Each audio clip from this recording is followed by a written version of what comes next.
Once I'm in the system, I am going to come out with a baby, more than 90% chances of that happening. Like in your case, we did the IVF, everything looked brilliant, but unfortunately we failed, I think, twice.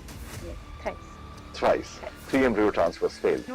Husband hookah leta hai, he doesn't want to leave. If you're having hookah le, thoda le lenge, thoda kar lenge. But maybe having a separate class for husbands, yeah, it should happen. For women who are going through an IVF process, just to bring them to somewhat the same level. The husband is very reluctant to give a semen sample. पहले उसका कर लो, फिर कुछ नहीं होगा तो फिर मैं करवाऊंगा. And we always tell them that, look, you're 50% of the solution. Does your 50% of the problem as well? Hi, I'm Dr. Rajeev Agarwal, gynecologist, fertility specialist and laparoscopic surgeon. As a fertility specialist, I've been dealing and dabbling with IVF for more than 2 decades now. And despite all the content that me and fellow IVF specialists like me across the country and across the world keep putting out on social media and the internet, there's still so much of taboo and misunderstanding regarding IVF. And no much, however, we shout from every treetop about the misconceptions, sometimes patients don't tend to believe. So what better than having a patient herself, someone who's gone through the entire journey, talk about the entire process of IVF and her journey and the problems she's faced and what she did to overcome those problems. So we have with us Vidisha Parasramka, a celebrated photographer from Kolkata. Thank you. And so how was it for you coming from a Marwadi family? And I'm sorry for mentioning your age, at 30, and probably realizing that it's not happening. Wherein most Marwadis would probably marry by 18, have babies by 22, at least in the yesteryears. Of course, things are changing now in the Marwadi fraternity as well. But not the sweetest of spots to be. Right. How was it for you? So honestly, it's not easy because it's so deeply imbibed in our society that there's a timeline for everything. You should get married at a certain age. You should be having kids at a certain age. Everything has a timeline. And when that timeline is not met, there's a unwanted chatter, gossip, advices that come towards you, which does create a sense of nervousness, a sense of, doubt, self-doubt that what is going on, if everything is right in my life or not. So it was difficult during that period because I was suffering with unexplained infertility, right? So it wasn't that I wasn't trying at that time, I was. So this chatter, this gossip, this comments of, why don't you adopt, or, what is going on? Don't you want kids? Are you more focused? You're very focused towards your career. Is pe dhyan do, stuff like that, because people don't know what your personal journey is, and they comment. So it is daunting, but I feel that when it takes time, but when you realize that, this is my way forward, you trust that process completely and go ahead with it. I chose a fertility treatment, I chose a certain doctor, and I went ahead with it, and that is that. So, besides being from the Marwadi community, you're also in Kolkata, which is a very close-knit society, and you are, no denying the fact, a celebrated photographer in the city. So, you also professionally, personally, being a close-knit city, come across a lot of people. What was more difficult, dealing with people that you're shooting for, people who are around you socially, your friends, or was it the family which actually gets to you, the buas and the chachis? And honestly, all, because as I said, a certain age and that buzz starts, if your younger sister is getting pregnant, if your older sister is getting pregnant, if your friends are getting pregnant. There were times when people would give me delayed information because they assumed that, usko kharab hi lagega. So don't tell her, and it was, those things are upsetting because being in this profession, I disconnected myself from my professional and my personal in the very beginning, that I will go I never associated someone else's kid as my loss of not having a kid, which helped me a lot, honestly.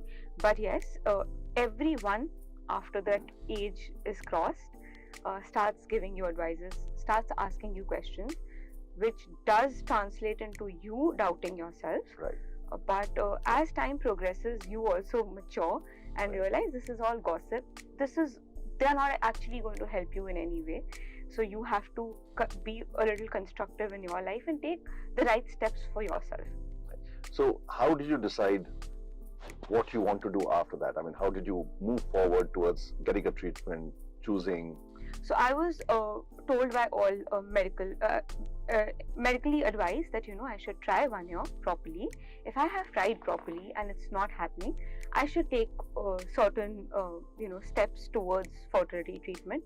You'd mark the timeline of how we should go about it. So be it like medical cycles, IUI, IVF, how we will be going through it. So the moment you are going to a fertility specialist, people start saying, "Arey, ab to IVF hi karayenge, dekhna." They will just tell you IVF, उन लोगों को कोई मतलब नहीं. But that is not the case. I will totally detest. Most people don't come, because they think that जाएंगे, वो तो IVF ही बोलेंगे, तो चलो 3-4 साल बाद जाएंगे जब IVF कराना हो. It's not true. I was very nicely guided. All my tests were done. It was unexplained infertility, so there was no apparent reason why I was not getting pregnant. So you suggested that we should take the normal course of action, and of course we have to put a timeline to things, otherwise you can go on all your life trying, and we discussed my timelines, my goals, and how I want to go about it as well. So that's how so went. Since you brought up the timeline thing, how we normally talk to patients is, if everything seems all right, there has to be a discussion between you and your partner, and of course us, as to how long do you want to spend on each time. Right. And I keep telling people, so say for example, everyone wants to try normally. Right. Fantastic, no problem. But if at the end of every month, when you're seeing that negative pregnancy kit, if you're going to howl and cry and tell yourself, mera to bachcha hi nahi hoga, you get into that negative mode, then you have to move forward from it. Right. However, if you're able to make peace with yourself, saying, everything is all right with me, I have been given 3 months, that's all right, it can take 6 months as well. Right. Let me take that extra 3 months, but not lose my sleep over it. Right. Then you can actually extend that timeline. So timelines are based both on your medical problems, right, but also your mental space, right, or social space, so to right, say. Right. So at one point in time, we did discuss about you moving forward to stage 2, right, that is IUI. Right. So how did you take to that, and would you like to comment on that? So when IUI was suggested to me, it was already explained to me that it's quite like a natural cycle, right? Just a little bit of assistance is done. So the chances of pregnancy is also not going to be like phenomenal. But of course, since we're trying everything, right? So we did go through IUI. My every cycle looked very amazing and promising. So unfortunately, it did not work out for me, IUI.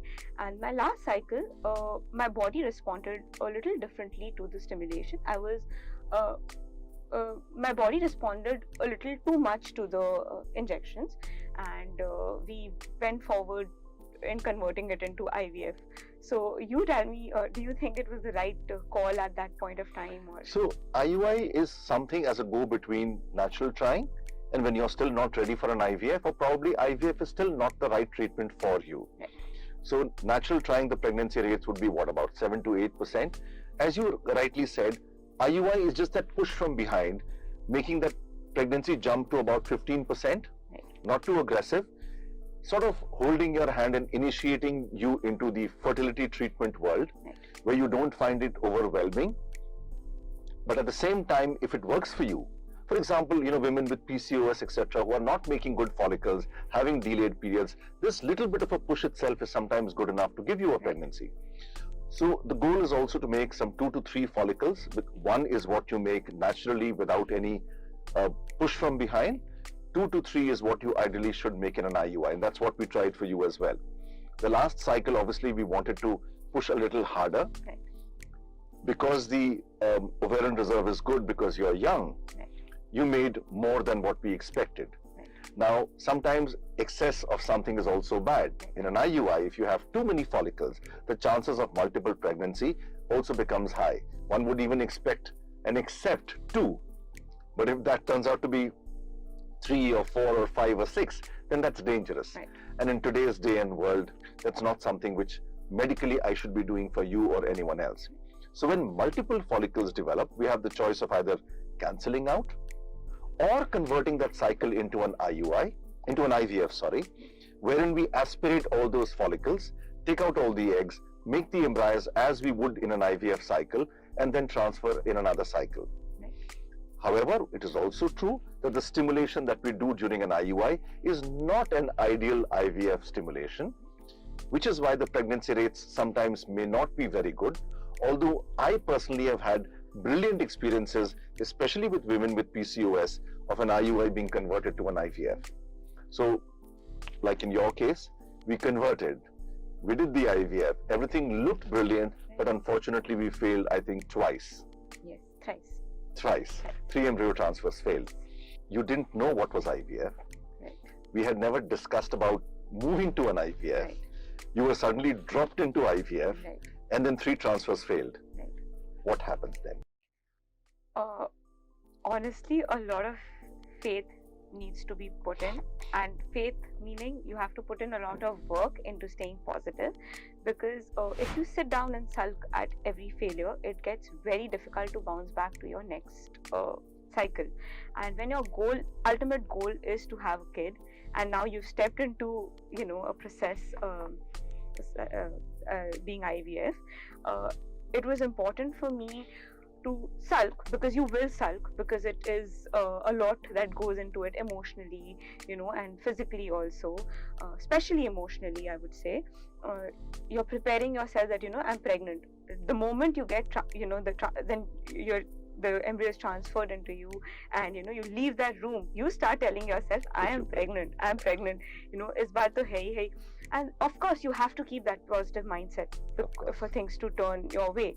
But when you get a negative result, you obviously cry, and I think you should give yourself a little time, but please don't sit over there, because the more you sit over there, it gets difficult to bounce back. So there were times when my IVF has failed. I've got to know that it's a negative result, but in the evening I've gone for a shoot, done a shoot, come back and gone for another cycle.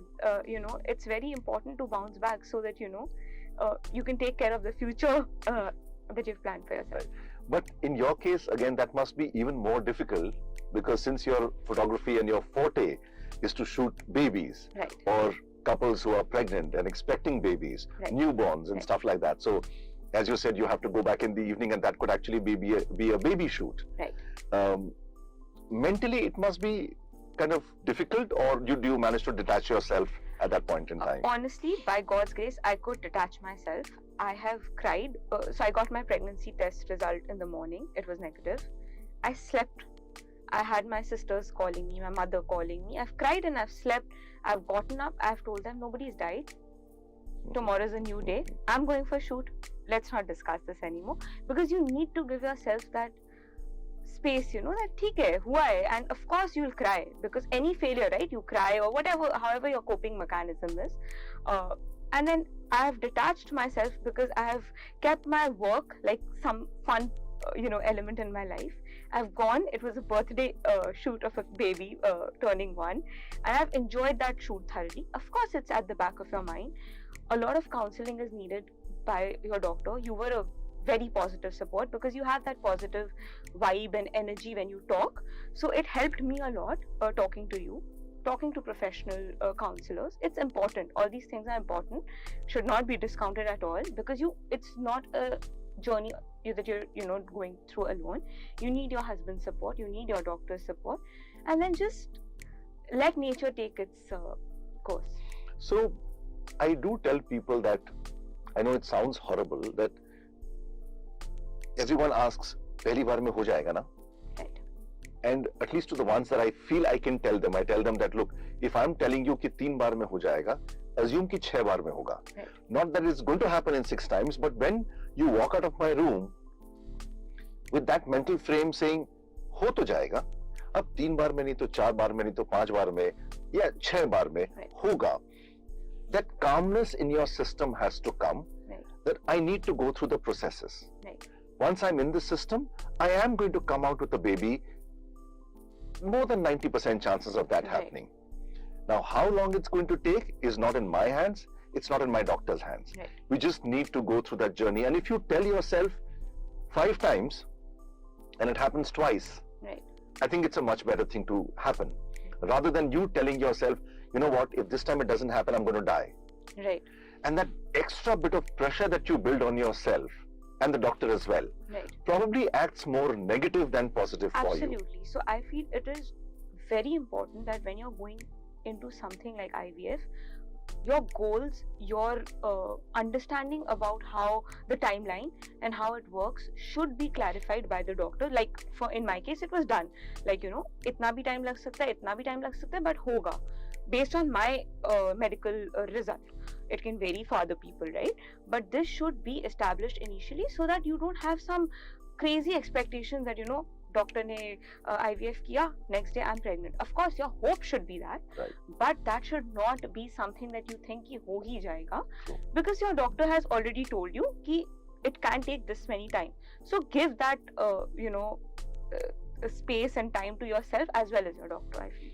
I think for people like you and me, work is the best antidepressant. Right. No matter what shit is going on at the background, the moment you plunge back into work, Right. I think everything just shuts out. Totally. And that itself is, that adrenaline enough for you to jump back. Totally.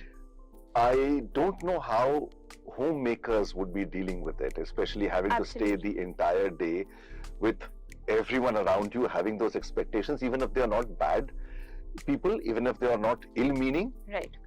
Everyone does look at you with so much of expectation, saying, you were supposed to perform Right. and give us a baby this month. Honestly, for me, it gets easy because I'm out of the house. I'm You're out of house. my social circle. I can shut down this chatter, right? Because Right. I'm indulging myself into work. But I genuinely feel it's more difficult for homemakers because they're around. They're Right. easily accessible for comments Right. and harsh, and you start blaming yourself. You do. Even if you don't want to, 3 times you won't blame yourself, 4 times you start blaming, kuch gadbad hai, I'm not doing the right thing or whatever. And I feel you tell me how should those kind of people deal with it who are homemakers. Do you suggest them Which to brings me to my next question. Right. What do you think is the role of a husband in those early times when you're still trying, in the times that you are looking out for a fertility specialist? Is it like, ढूंढ लो, जब किसी के पास जाना हो तो बता देना, phone कर देना कितने बजे अपॉइंटमेंट है, पहुंच जाऊंगा. So is it something like that? During the course of this journey of fertility treatment, let me know when I have to come for my semen sample. Right. And especially when you have these multiple failures. Right. And of course, I think from a housewife or homemaker perspective, she doesn't have any other anchor but her husband, Right. who's probably busy the entire day, doesn't, in well-meaning, doesn't probably live through that entire IVF journey and the trauma that she goes through treatment and the entire day being at home. What was your support system like? Honestly, I was very lucky to have my husband on board throughout. Of course, having said that, initially what happens is you are the one going through the treatments, you are the one on hormones or whatever, right? And your emotional trigger is a lot higher than your husband. It took some time for us to adjust to that expectations that I had Right. from him, his involvement in everything. There was friction, of my expectations not getting matched to, but of course, as you go into the journey, and if the journey is long, you learn mutually, and Right. we learned that, this has to happen hand in hand. However much I'm going physically, he has to be there mentally to support. And right now I can be irrational, but he has to support. I do understand this is not the case everywhere, because the number of people I've spoken to, men are very casual with this, right? Right. And I feel they should be counseled, it should be mandatory, because if you're going through something, it's very easy for you to learn, adapt to the mental part of it and how much commitment you require in this. But because men are not actually physically going through anything apart Right. from the semen sample, right? And financially, of course, Right. there is a lack of understanding and mismatch of expectations.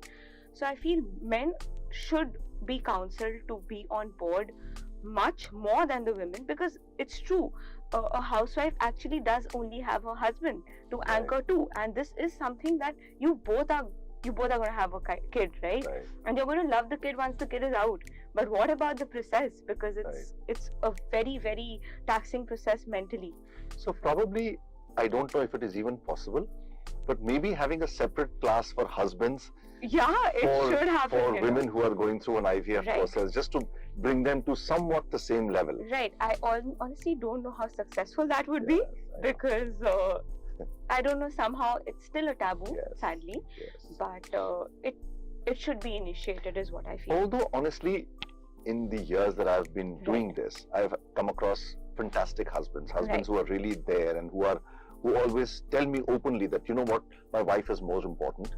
Right. If it's going to trouble her too much, honestly, doc, I need to walk away from this. Right.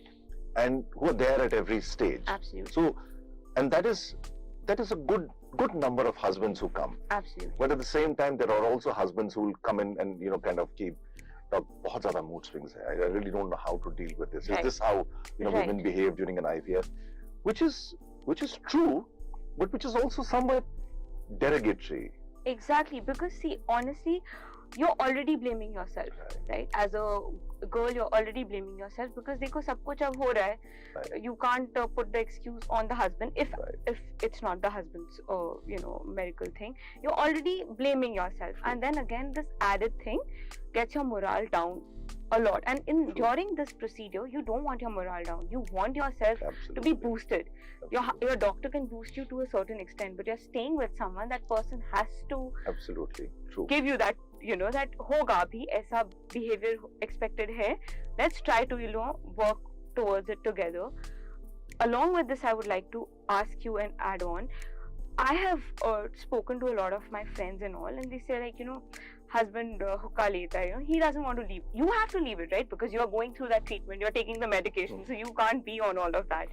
In my case, we both don't drink, smoke or anything, so it was much easier and stuff.